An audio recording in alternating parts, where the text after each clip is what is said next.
Uh-oh. Hi, I'm a reporter from UMass Daily News. I'm here to learn more about modern farming. Hi, welcome to Old MacDonald's Farm. I'll be happy to answer any questions that you have. I've heard that since 1935, the number of U.S. farms has decreased from 6.8 million to only 2 million, and that 90% of our meat comes from factory farms. Is that a good thing? Well, let me ask you a question. Do you think we spend more or less on food than we did 50 years ago? If you said less, you're right. We only spend about 10% of our income on food. 50 years ago, we spent almost 20. Wow, and I thought food was expensive. Not at all. You can get 1,200 calories at McDonald's for only $5. That's half the U.S. adult recommendation. What a bargain! Amazing! How come food is so cheap? Thanks to modern farming methods and government subsidies, we can produce more food than America needs. That must mean a lot of food is coming from each farm. How do you control quality and safety? Food safety has never been better, and the quality of the corn that goes into the feed is consistently high because it's treated for pests, and the animals are kept healthy by giving them antibiotics. Well, that sounds great. Can I take a look inside the farm? I'm sorry, but there are regulations that prohibit photography inside the facility. We don't want to upset the animals. So if you don't have any other questions, have a nice day. Psst. Psst. Over here. Hey there, what are you doing behind that haystack? Hiding, of course. But if you have a minute, I'd like to talk turkey about this farm. What? What do you mean? Well, Farmer McDonald was kind of telling the truth, but there's a lot more to this story. Really? Tell me more. Well, when Farmer McDonald said food was cheap, he meant meat, dairy, and corn. Other foods are not so cheap. That same $5 that will buy you 1,200 calories at McDonald's will only buy 170 calories of fruit. And that's because the U.S. government doesn't subsidize fruit and vegetable growers nearly as much. So are you saying that the government is subsidizing fattening food at the expense of healthy food? Farmers are producing 500 calories more per day per person than in the 1970s, and instead of being a good thing, it's contributing to the U.S. obesity epidemic. The foods that are worst for us are the most affordable. Just take a look at this chart. As you can see, you're eating almost 60 pounds of meat more per person per year than you did in the 1950s. No wonder 2 out of 3 Americans are obese. It costs too much to eat healthy. Corn and other grains are at the heart of the factory farm system. Corn makes a cow gain weight quickly and the meat more delicious, but because it's not their natural food, it has a high impact on their health and also has a high impact on the environment. How so? Well, livestock eat 5 times more grain than the entire U.S. population, and our croplands are being eroded at 13 times the sustainable rate. That is scary. And that's not all.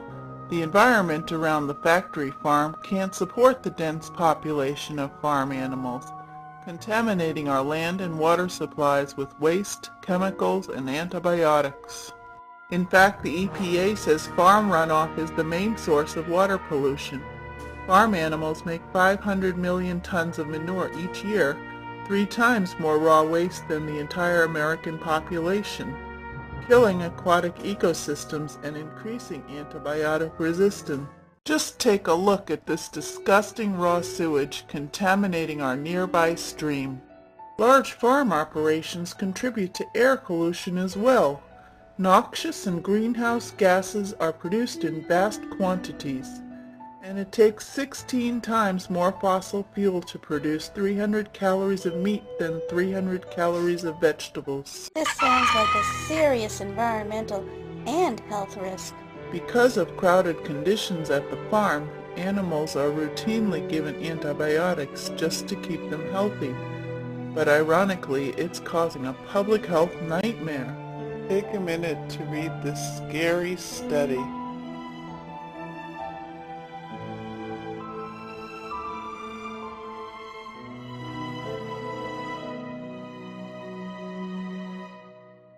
A farm can produce a superbug within 2 weeks. Multiply that by the 9.4 billion animals that are getting antibiotics every day. It's no wonder that the World Health Organization says we're heading towards a world with no effective antibiotics at all. And I'll bet nobody's doing anything about it, because if you can't use antibiotics, you can't have a factory farm. It's an uphill battle. Farm lobbyists are pretty powerful. Meanwhile, antibiotics continue to contaminate our food and drinking water. Wow, I didn't know any of this. I am shocked. Well, we've talked about some pretty serious health and environmental side effects, but what I haven't gotten to yet are the serious effects on the health and welfare of the animals themselves. Animals raised on a factory farm are treated like units of product, no better than widgets. Producers save money through intensive confinement where as many animals as possible are crowded into the smallest possible space. This is incredibly cruel to animals. Ah, no wonder Farmer McDonald wouldn't let me inside the building. Let's start out by talking about the chickens. Chickens are highly sociable animals. They're protective parents. They enjoy sunshine, enjoy cleaning themselves, can communicate with each other, and like to perch above ground to sleep for protection. At the factory farm, these chickens are given only about 130 square inches of room. They need 290 square inches to flap their wings. Fed for size, they also endure chronic pain from unnaturally rapid bone growth, skin sores, organ failure, and heart disease. Laying hens are treated even more cruelly, being confined to just 67 square inches their entire lives. Most people still think of farms as idyllic storybook settings with animals grazing peacefully in the fields. For most farming operations in the U.S., this couldn't be further from the truth. Cattle are highly socialized herd animals. They even develop friendships, grooming and licking each other tenderly. They also experience emotions such as fear and anxiety. They are timid but curious creatures.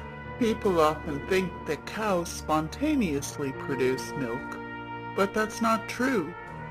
They need to be kept in a constant cycle of pregnancy and childbirth.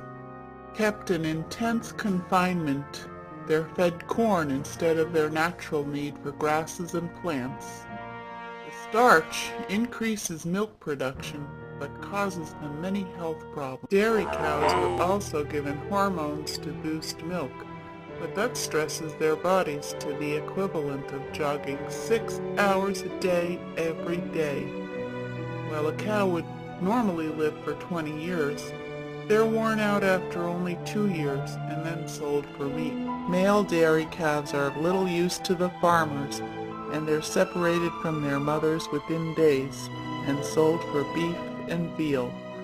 They're often crated to reduce blood hemoglobin so that their meat is paler.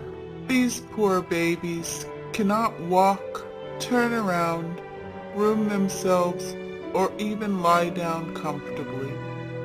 They can't fulfill their natural instinct to play and socialize, and after 16 to 18 weeks of this torture, they're slaughtered. Oh, please tell me there's not more. Oh, there's lots more. Sheep, ducks, but let me tell you about the pigs. Pigs live in caring family groups and actively communicate with each other. They're highly intelligent, smarter than dogs, and even said to be similar to the intelligence of a young human child. They like to be clean and are very curious animals. They typically live 12 to 15 years. Breeding sows are often kept in gestational crates, spaces so small they can't turn around. All they can do is stand up or lie down on the bare floor until their pregnancies are complete. and then they are bred again within a few weeks. These pigs are driven literally insane, gnawing at the metal bars until they bleed and refusing to drink and eat.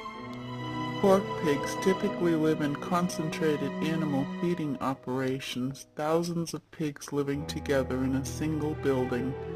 They have their tails and teeth clipped without anesthetic to prevent them from biting each other in their intense confinement. So is there anything that we can do about it? Yes, fortunately people are starting to take notice.